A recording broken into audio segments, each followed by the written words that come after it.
the neuroscience of financial parentification, why you feel guilty resting, and what your brain has to do with this. Okay? Have you ever tried to relax, but your body screamed danger?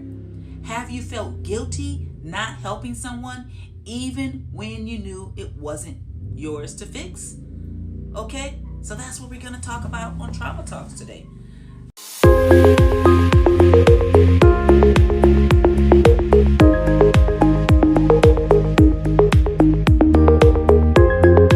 You guys, that's not overthinking. That's your nervous system. And if you grew up financially parentified, carrying money, shame, emotional panic, or even survival responsibility as a child, your brain adapted in some brilliant but costly ways. Okay, so today I want to walk you through exactly what happened in your brain, body, and nervous system, so you finally understand why this pattern feels so difficult to break. Yes, okay, so let's get into it, you guys. All right, safety isn't logical, you guys.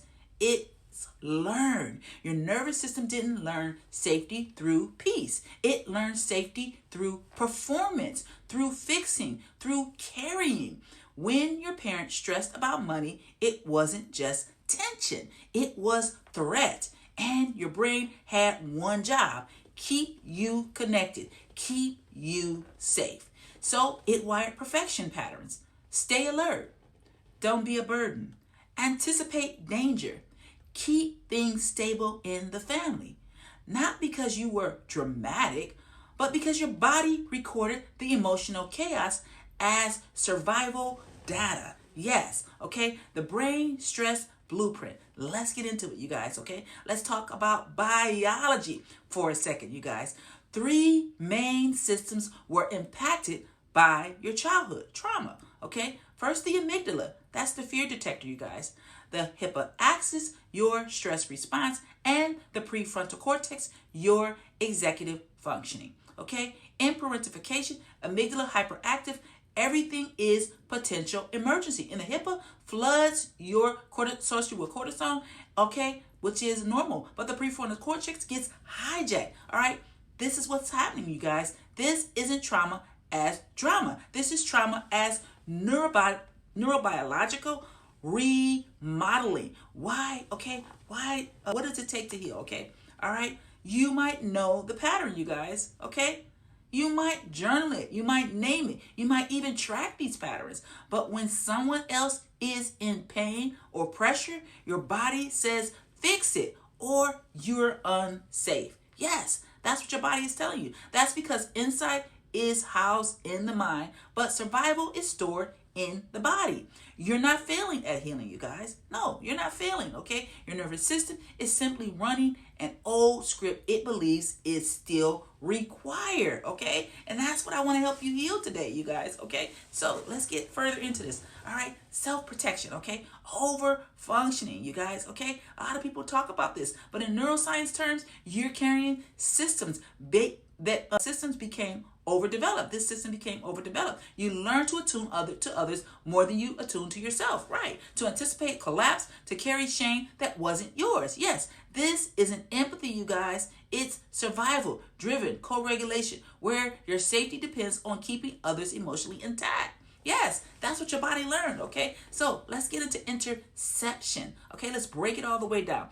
Interoception equals your ability to feel internal states. For example, am I hungry? Do I feel safe?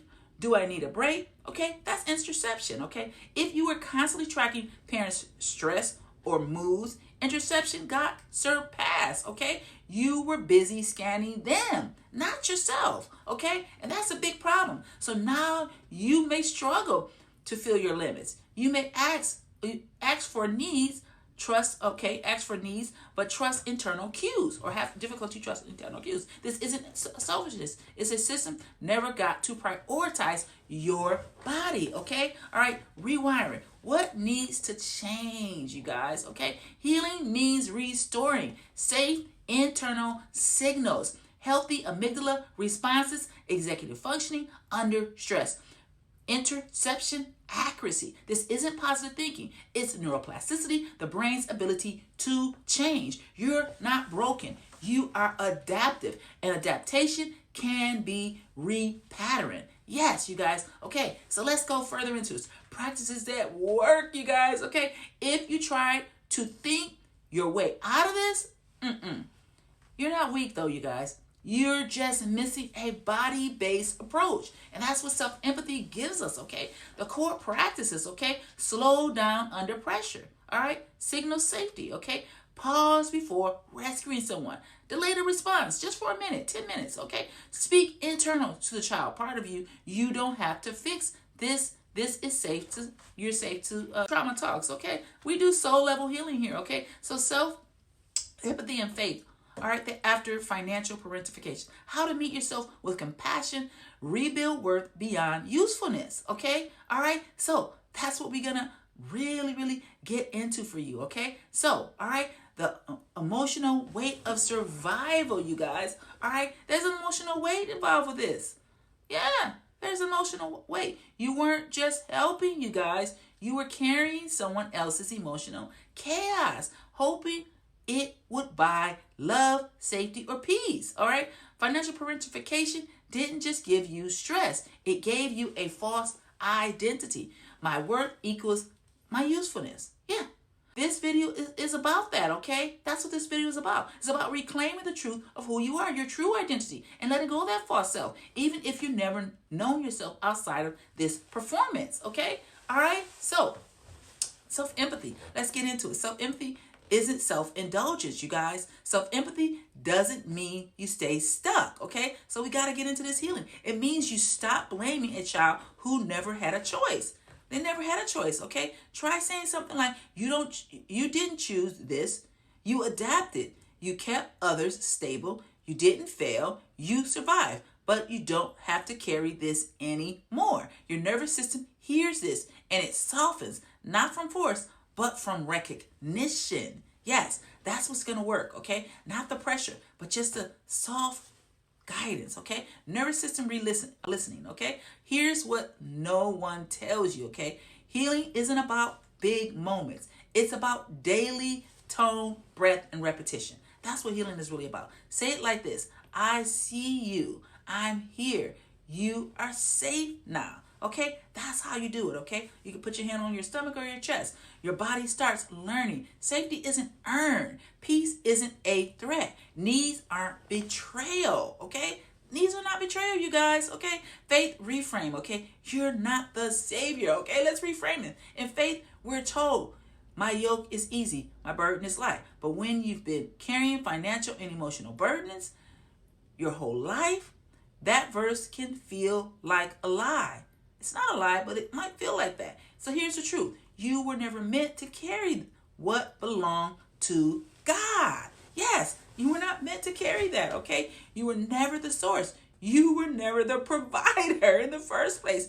You were never the stabilizer. Hello? That wasn't spiritual maturity. It was emotional survival, okay? You gave the job that was meant for God. You took the job that was meant for God, okay? So spiritual detox from over-responsibility. Let's get into that, okay? We got to detox from this, you guys. Your nervous system doesn't trust rest, not because you're faithless, but because rest was unsafe for you. Let this become your reframe, okay? Boundaries are stewardship. Rest is trust. I can love people without losing myself. Okay, without overgiving. You're not walking away from faith, you guys. You're walking deeper into it, where responsibility and love are no longer confused. Okay? All right? So, the word, let's do the word rebuild. We got to rebuild our worth, okay? Old identity. I'm needed. Therefore, I'm valuable. That's not true. New identity. I'm valuable, therefore I'm allowed to rest, receive, and exist, okay? This is the hardest work, you guys. Letting go of performance-based belonging, letting go of usefulness-based love, it's so hard. Receiving care without guilt, saying slowly, I do not have to earn safety. I'm allowed to receive. I am not selfish for letting go. I'm not selfish for that, okay? All right, so let's get into the daily practices for integration. We got to integrate. So here's your 5-minute daily anchor, you guys. Hands on your chest, like I told you, okay, or your stomach. Breathe in, say, you work so hard to keep it all together. All right, put your name in there. You don't have to do that anymore. You are safe now. God is holding what you carried alone. God's holding that, okay? Let the body respond. Feel it. Let resistance come and stay gentle with yourself, okay? So let's close this out, you guys. I really enjoyed this time with you, okay? But let's close it out now, okay? You are not broken. You are deeply loved. You are deeply loved, okay? You are allowed to be held, not just by people, but by God. This journey isn't just about letting go of old roads. It's about finally meeting the real you, the one who existed before the burden. Yes, you are not belonging. You're not becoming someone new. You're remembering who you were. And that's holy work, you guys. So, all right. So if you would like to hear more about this, all right, then why don't you just go ahead and subscribe to my channel. And if you want to learn more, my books are on Sandstore and those types of things. And, we'll talk about it in the next video, okay? All right, so thank you for joining me on Trauma Talks, all right? All right, I'll see you next time. Bye-bye.